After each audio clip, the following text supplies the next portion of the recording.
చాలునట. కాబట్టి ఏ రోజు చేయాల్సిన భక్తి ఆ రోజే చేయాలి, ఏ రోజు చేయాల్సినటువంటి భక్తి విశ్వాసాలు ఆ రోజునే దేవుని ఎదుట ప్రదర్శించాలి. హల్లెలూయా. నువ్వు ఏ రోజు తిండి ఆ రోజు తిన్నట్టుగానే ఏ రోజు భక్తి ఆ రోజే చేయాలి, ఏ రోజు ప్రార్థన ఆ రోజే చేయాలి.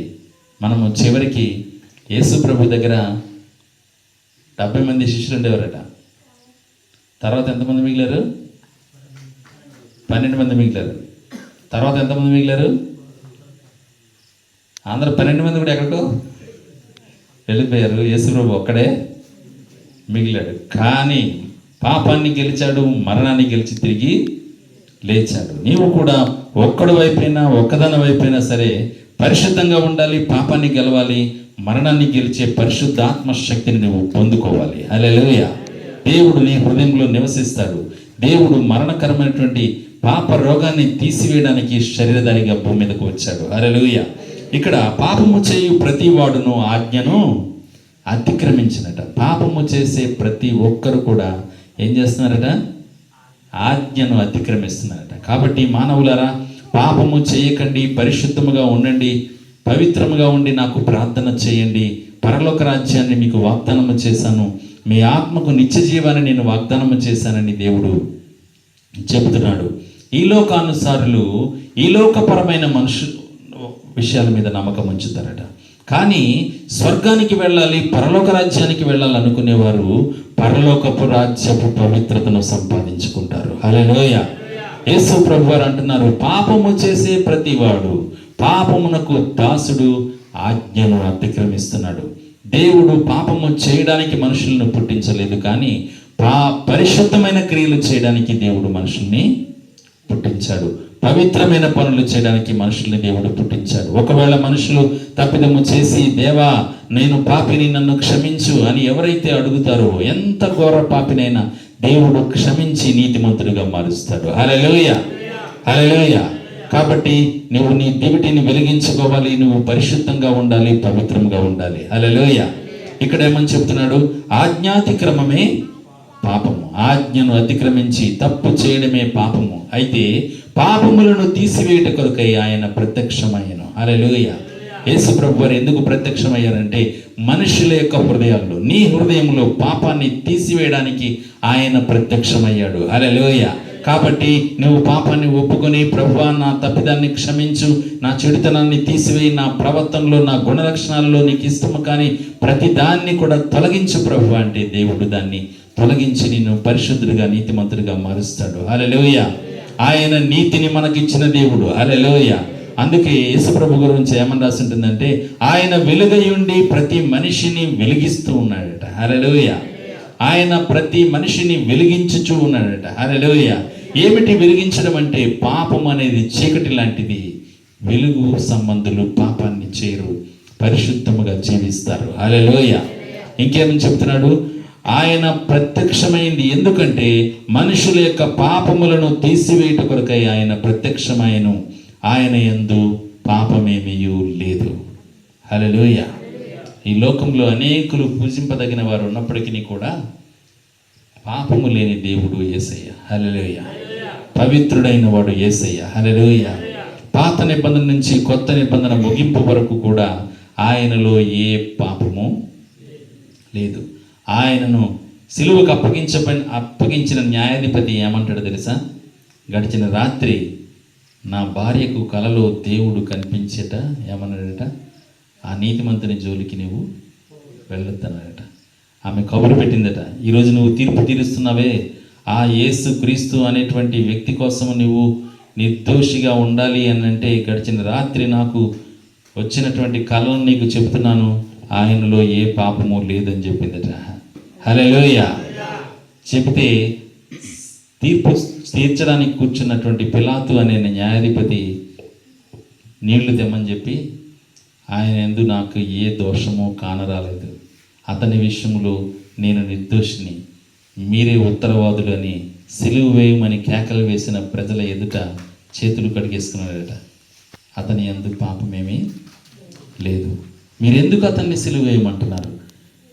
మీ రోగాల్ని బాగు చేశాడు, చనిపోయిన వాళ్ళని లేపాడు, గుడ్డివారిని బాగు చేశారు, కుంటివారిని నడిపించాడు, చనిపోయిన వారిని లేపాడు. ఆయన అద్భుతాలు సూచక్రియలు చేశాడు. రొట్టెలు పంచిపెట్టాడు, చేపల్ని పంచిపెట్టాడు. ఆయనకు అసాధ్యమైనది ఏది లేదని అనేక మాటలు రుజువుపరుచుకున్నాడు మీ ఎదుట. మీరు ఎందుకు అతన్ని సిలువ వేయమంటున్నారు అంటే వాళ్ళు అడిగారట, యేసుక్రీస్తుని సిలువ వేయమని చెప్తున్నారట వాళ్ళు. ఎందుకు అని అంటే ఆయన నేను విశ్రాంతి దినాన్న ఒక గుడ్డివాడిని బాగు చేసినందుకు, ఒక కుంటివాడిని బాగు చేసినందుకు, నీవు దేవుడు అయి ఉండి దేవుడు నన్ను చెప్పుకున్నందుకు ఆయనట సిలువ వేయమని కేకలు వేశారట. అయితే ఎవరిని విడుదల చేయాలి ఈ పండగ సందర్భంగా అంటే ఒక బందిపోటు దొంగని విడుదల చేయమని కోరుకున్నారట. నీతిమంతుడినేమో సిలువ వేయమని కోరుకున్నారు, దొంగని విడిచిపెట్టమని కోరుకున్నారు.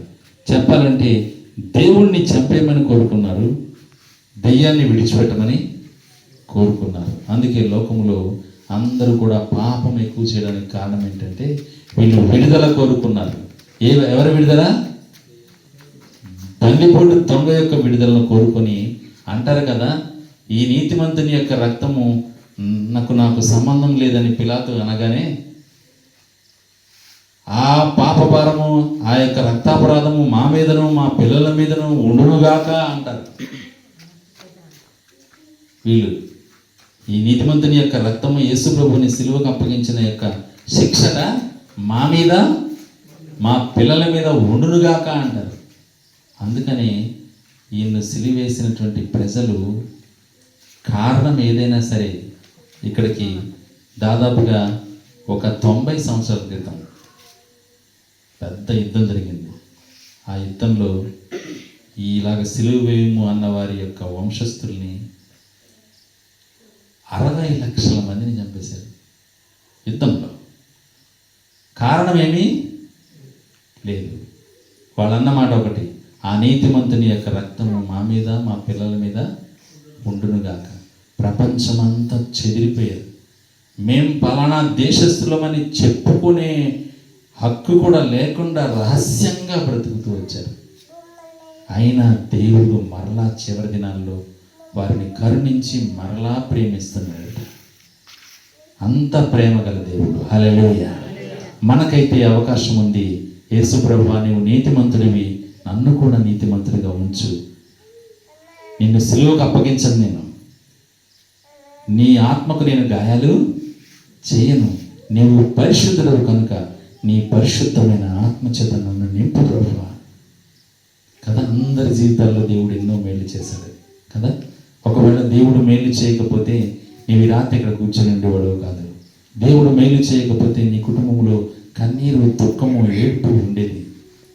దేవుడు నీ ఆరోగ్య విషయంలో జోక్యం చేసుకోకపోయి ఉంటే నీవు దేవుని గురించి మాట్లాడేవాడో కాదు, మాట్లాడేదనుభవం కాదు.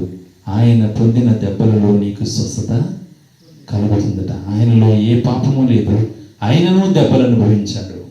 ఇప్పుడు కూడా నీ రోగాన్ని తీసివేయడానికిట ఆయన దేవునికి నువ్వు ప్రార్థన చేయగానే ఆయన యొక్క ఆత్మ నీ రోగాన్ని తీసుకొని, నీ బాధను తీసుకొని, నీ మీదకు పంపబడిన దురాత్మశక్తులను యొక్క శోధనను ఆయన భరించి నీకు తన ఆరోగ్యాన్ని ఇస్తున్నాడు. హల్లెలూయా. కాబట్టి ఆయన యందు నిలిచిండు వాడెవడను పాపము చెయ్యడు, పాపము చేయువాడు ఎవడను ఆయన యందు ఆయనను చూడను లేదు, ఆయనను ఎరుగను లేదు. పాపము చేసేవారు ఎప్పుడు దేవుణ్ణి చూడలేరు. కాబట్టి పాపము నీకు జ్ఞాపకానికి వస్తున్నప్పుడు ప్రభువా నన్ను క్షమించు, మరలా చేయకుండా నన్ను నిలువబెట్టు అని పట్టుదలతో నువ్వు ప్రార్థన చేసుకొని నిలువబడాలి. ఎందుకు అంటే అపవాది ఏం చేస్తాడంటే మనిషితో పాపము చేయించి పాపములోనే ఉంచి చెడుతనములోనే ఉంచి నరకానికి తీసుకొని వెళ్తాడు. దేవుని యొక్క గొప్పతనం ఏమిటి అంటే పాపము చేస్తున్నవాడు ఎంత ఘోరమైన పాపము చేసినా క్షమాపణ అడిగితే క్షమించి నీతిమంతుడిగా మార్చి తన నిత్యరాజ్యంలోనికి తీసుకొని వెళ్తాడు. హల్లెలూయా. కాబట్టి పాపము చేయవాడు దేవుణ్ణి చూడలేడు. ఆయన అంటున్నాడు కదా, పాపము చేయువాడు ఎవడను ఆయన్ను చూడను లేదు, ఆయన్ను తెలుసుకొనలేడు. కాబట్టి పాపముతోనే ఉంది అపవాదికి నీ మీద పట్టు. కాబట్టి ఆ పాపము లేకుండా చేసే యేసయ్యకు నువ్వు ప్రార్థన చేయాలి, యేసయ్య ఆరాధనలో ఉండాలి, యేసుక్రీస్తును వెంబడించే వారితో నువ్వు సహవాసము చేయాలి. అప్పుడు దేవుడు నీతో ఉండి నీలో ఉండి గొప్ప కార్యాలు చేస్తాడు. చూడండి చిన్నపిల్లలారా, ఎవరిని మిమ్మల్ని మోసపరచనీయకుడి, ఆయన నీతిమంతుడై ఉన్నట్లు నీతిని జరిగించు ప్రతివాడును నీతిమంతుడు. హల్లెలూయా. నీతిని జరిగించే ప్రతివాడు నీతిమంతుడు, ఎందుకంటే ఆయన నీతిమంతుడై ఉన్నాడు. హల్లెలూయా. కాబట్టి ప్రతివాడును నీతిమంతుడు. అపవాది మొదటి నుండి పాపము చేయుచున్నాడు కనుక పాపము చేయువాడు అపవాది సంబంధి. చెడుతనము చేసేవాడు అపవాది యొక్క సంబంధి. మనమైతే దేవుని సంబంధులము. హల్లెలూయా. కాబట్టి మనము అపవాది మొదటి నుండి పాపము చేయుచున్నాడు కనుక పాపము చేయువాడు అపవాది సంబంధి. అపవాది యొక్క క్రియలు లయపరచుటకే దేవుడు ప్రత్యక్షమాయను. హల్లెలూయా. అపవాది యొక్క పాపాన్ని తీసివేయడానికి దేవుడు ప్రత్యక్షమయ్యాడు, మనకు నిత్య జీవం ఇవ్వడానికి. హల్లెలూయా. కాబట్టి మనమందరము కూడా దేవుని, ఇక్కడ చివరి 9వ వచనంలో రాస్తున్నాడు చూడండి, దేవుని మూలముగా పుట్టిన ప్రతి వారిలో ఆయన బీజము నిలిచును గనుక వాడు పాపము చేయడు. హల్లెలూయా. దేవుని మూలముగా పుట్టిన వారిలో దేవుని యొక్క విత్తనము నిలబడుతుందట, కాబట్టి వాడు పాపము చేయడు. చేసిన పాతకాలపు సమయంలో మనం చేసాం, తెలియనప్పుడు మనం చేసాం, యేసుక్రీస్తు మనల్ని క్షమించినప్పుడు మనం చేసాం, యేసుక్రీస్తు ఎవరో తెలియనప్పుడు చేసాం, యేసు ప్రభు దగ్గరికి రాకముందు చేసాం. ఇప్పుడైతే చేయము. పాపము ఎందుకు చేయమంటే దేవుని యొక్క బీజము విత్తనము వానిలో నిలిచింది కనుక వాడు పాపము చేయడు. హల్లెలూయా. కాబట్టి వాడు దేవుని మూలముగా పుట్టినవాడు గనుక పాపము చేయజాలడు. దేవుని మూలముగా పుట్టాడట భూమి మీదకు. వాడు ఎందుకు పంపబడ్డాడంటే దేవుడు పంపించాడు కాబట్టి, దేవుడు మూలముగా పుట్టావు కాబట్టి నువ్వు పాపము చేయకుండా భూమి మీద బ్రతకడానికి దేవుడు నిన్ను పంపించాడు. హల్లెలూయా. కనుక పాపము చేయజాలడు. దీనిని బట్టి దేవుని పిల్లలు ఎవరో అపవాది పిల్లలు ఎవరో తెలియబడును. దేన్ని బట్టి తెలియబడుతుందట? చెడుతనం చేసే వాళ్ళెవరో, చెడుతనం చేయని వాళ్ళెవరో తెలుసుకోవడాన్ని బట్టి సాతాను పిల్లలెవరో దేవుని పిల్లలెవరో తెలుస్తుందట. హల్లెలూయా. కాబట్టి దేవుడు మనలో ఉండడానికి సహాయం చేయనుగాక. హల్లెలూయా. నీతిని జరిగించని ప్రతి వాడును తన సహోదరుని ప్రేమింపను, ప్రతి వాడును దేవుని సంబంధులు కారు. హల్లెలూయా. కాబట్టి మనము దేవుని సంబంధులుగా ఉండి నీతిని ప్రేమించాలి, నీతిని జరిగించాలి. కష్టమైన, శ్రమైన, బాధైన, ఇబ్బంది అయినా మనము దేవుని యొక్క నీతిని జరిగించాలి. ఎందుకంటే మనము దేవుని మూలముగా పుట్టినవారము. హల్లెలూయా.